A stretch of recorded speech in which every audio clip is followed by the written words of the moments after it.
क्या सच में हम अपने दिमाग का केवल 10% ही इस्तेमाल करते हैं? तो बाकी का 90% किस लिए है? और अगर किसी दिन हम अपने दिमाग को 100% सक्रिय कर ले तो क्या हम जीनियस बन जाएंगे या अस्पताल पहुंच जाएंगे? इन सारे ही सवालों के जवाब आज आपको मिलेंगे इस वीडियो के जरिए। तो चलिए शुरुआत करते हैं। दशकों से यह विचार लोकप्रिय संस्कृति का हिस्सा रहा है कि मनुष्य अपनी क्षमता का केवल एक अंश ही उपयोग करता है। लेकिन जब इस दावे को मॉडर्न न्यूरोसाइंस की कसौटी पर परखा गया तो यह प्रेरक कथन नहीं बल्कि वैज्ञानिक मिथक साबित हुआ। एफएमआरआई और पैट स्कैन जैसी इमेजिंग तकनीकों ने स्पष्ट कर दिया है कि मानव मस्तिष्क का लगभग हर भाग किसी न किसी समय सक्रिय रहता है। कोई भी क्षेत्र स्थायी रूप से निष्क्रिय नहीं पाया गया है। तो अब यह समस्या कम उपयोग की नहीं बल्कि जटिल कार्यप्रणाली को समझने की है। हमारा मस्तिष्क शरीर की कुल ऊर्जा का लगभग 20% अकेले उपभोग करता है। और सोचने वाली बात यह है कि प्रकृति इतनी महंगी जैव ऊर्जा किसी बेकार संरचना पर व्यर्थ नहीं करती। यदि सभी न्यूरॉन्स एक साथ सक्रिय हो जाए तो प्रतिभा का संकेत नहीं होगा बल्कि न्यूरोलॉजिकल संकट का लक्षण होगा, जैसा कि मिर्गी या एपिलेप्सी के दौरे में देखा जाता है। तो जब यह स्पष्ट हो जाता है कि मस्तिष्क संतुलन पर आधारित प्रणाली है, तब अगला सवाल ये उठता है कि यह प्रणाली विकसित कैसे हुई। एंथ्रोपोलॉजिकल एविडेंस बताते हैं कि विकास की लंबी यात्रा में मस्तिष्क का आकार और संरचना क्रमिक रूप से बढ़ी है। माना जाता है कि आदि मानव ऑस्ट्रेलोपिथेकस का औसत मस्तिष्क लगभग 400 सीसी था। वहीं होमो इरेक्टस में यह लगभग 900 सीसी तक पहुंच गया और आधुनिक होमो सेपियंस का मस्तिष्क औसतन 1350 सीसी तक विकसित हुआ है। और यह वृद्धि केवल आकार की नहीं थी, यह व्यवहार, भाषा, औजार निर्माण, सामाजिक संरचना और प्रतीकात्मक सोच के विस्तार का संकेत भी थी।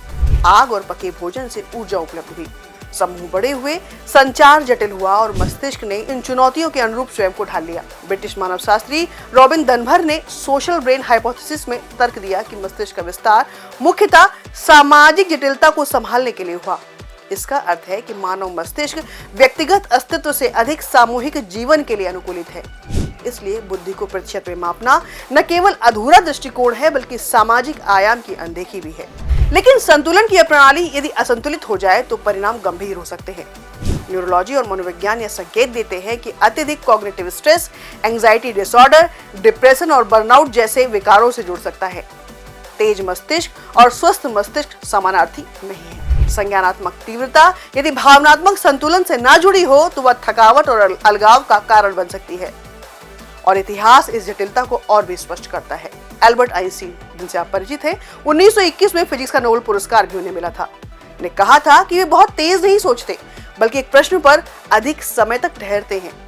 वहीं निकोला टेस्ला अपनी मशीनों को मन में पूर्ण रूप से डिजाइन कर लेते थे, लेकिन उनकी यही तीव्र मानसिक सक्रियता अनिद्रा और सामाजिक अलगाव से भी जुड़ी रही। असाधारण प्रतिभा और व्यक्तिगत संघर्ष कई बार साथ साथ चलते हैं। तो अब अगर बात दिमागी संतुलन की हो ही रही है तो इस चर्चा में नींद की बात करना भी जरूरी है। दरअसल नींद के दौरान मस्तिष्क का ग्लिम्फेटिक सिस्टम सक्रिय होकर अपशिष्ट हटाता है और स्मृतियों को स्थायी बनाता है। कुल मिलाकर विश्राम उत्पादकता का विरोधी नहीं बल्कि उसका जैविक आधार है। आपको बताते चले कि मस्तिष्क हार्मोनल सिस्टम से भी जुड़ा है, जैसे डोपामाइन हार्मोन प्रेरणा से, सेरोटोनिन संतुलन से, कॉर्टिसोल तनाव प्रतिक्रिया से और ऑक्सीटोसिन हार्मोन का संबंध सामाजिक विश्वास से संबंधित है। इनका संतुलन संज्ञानात्मक और भावनात्मक दोनों विकारों को जन्म दे सकता है। इसलिए मस्तिष्क को केवल विचार उत्पन्न करने वाली मशीन समझना वैज्ञानिक सरलीकरण होगा। तब सवाल उठता है कि जब मानव बुद्धि इतनी जटिल और संतुलन आधारित है तो एआई के युग में इसकी भूमिका क्या है? क्योंकि एआई विशाल डेटा का विश्लेषण कर सकती है, वह पैटर्न पहचान सकती है, वह पूर्वानुमान दे सकती है। लेकिन सोचने वाली बात है कि क्या वह नैतिक दुविधा महसूस कर सकती है? क्या वह अपराध बोध, करुणा या उत्तरदायित्व का अनुभव कर सकती है? जवाब है नहीं। एआई गणना में हमसे आगे हो सकता है, लेकिन अर्थ निर्माण, नैतिक निर्णय और सामाजिक जिम्मेदारी अभी भी मानव क्षेत्र है। तो यही वह अंतर है जो मानव मस्तिष्क को विशिष्ट बनाता है। तो यह केवल न्यूरोसाइंस का प्रश्न नहीं है, यह इस बात का प्रश्न भी है कि भविष्य का समाज संतुलित बुद्धि को कैसे परिभाषित करेगा। अंततः निष्कर्ष स्पष्ट है कि मानव मस्तिष्क की वास्तविक शक्ति अधिकतम सक्रियता में नहीं बल्कि संतुलित सक्रियता में है। बुद्धि का अर्थ 100% उपयोग नहीं बल्कि सही समय पर सही नेटवर्क का सक्रिय होना है।